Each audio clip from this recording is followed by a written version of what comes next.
Welcome back to MD1, the largest group of EMS physicians in the world. So we're back talking about COVID-19 and testing.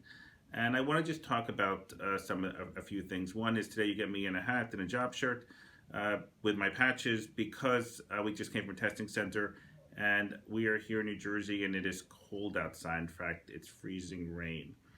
So the mortality, everybody keeps asking about the mortality. Well, we still haven't tested a whole lot of people. We've tested a few people. And in the hospitals, we've tested the sickest people. So before we can show that the mortality is potentially going to come down, we need to start to test more people routinely. This is called surveillance, and this will give us a more accurate mortality number. It's my belief the mortality is going to be below 1%, but we just don't know that unless we test people with minimal or no symptoms, which we're not recommending at this point. Also, I believe that we're going to get over this as a group, and we're probably going to do this in a shorter time period than 18 months. I don't know this for sure, but my guess is before 18 months, we're all going to get back to work, and we're going to see this virus come, peak, and then we'll have minimal cases. People always ask me, do I think this virus will come back next season? And that's incredibly difficult to predict. Although we have lots of viruses in the history of the United States that only came once to us and didn't come back next season.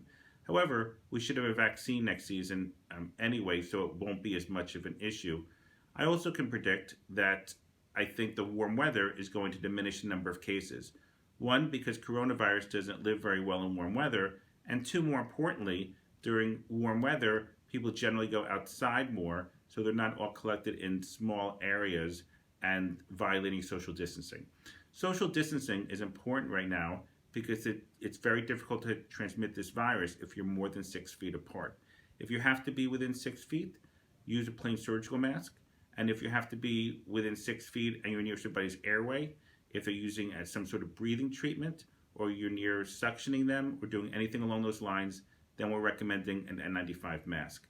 If you don't have any N95 masks, we say use a surgical mask. You can now use these masks for up to 8 hours.